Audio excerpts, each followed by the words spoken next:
నువ్వే కాపాడాలయ్యా. నేనెప్పుడు కాలేజీకి వెళ్ళలేదు, నేనెప్పుడు బుక్స్ ఓపెన్ చేయలేదు, ఎప్పుడు చదువుకోలేదయ్యా. నాకేమో ఎగ్జామ్స్ వస్తున్నాయి, నాకేమో భయం వేస్తుంది అయ్యా.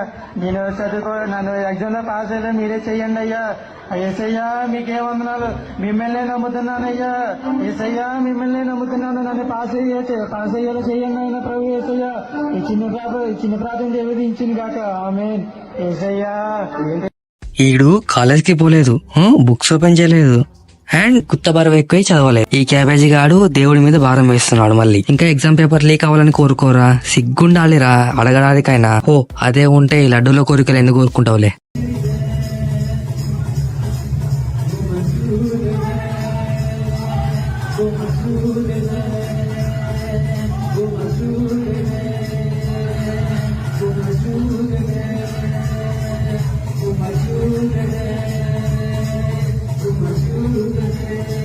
గదేం టచ్ రా నాయన, ఫిట్స్ వచ్చినట్టు కొట్టుకుంటున్నారు అందరూ.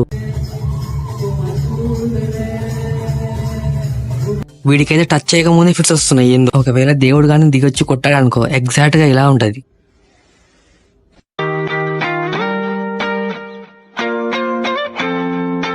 వీళ్ళు చేసే చెత్త ఎంత ఫేమస్ అంటే మూవీస్ లో కూడా వీళ్ళ వీడియోస్ వాడుకుంటున్నారు.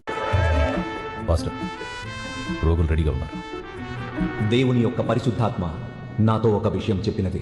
ఈ కూటమిలో కుడివైపున ఒక సహోదరి కూర్చొని ఉన్నది. ఆ సహోదరి నిలబడే అవకాశం లెక్క కూర్చొని ఉన్నది. ఎన్నో రోజుల ఆమె ప్రార్థనలను యెహోవా ఈ రోజు ఆలకించాడు.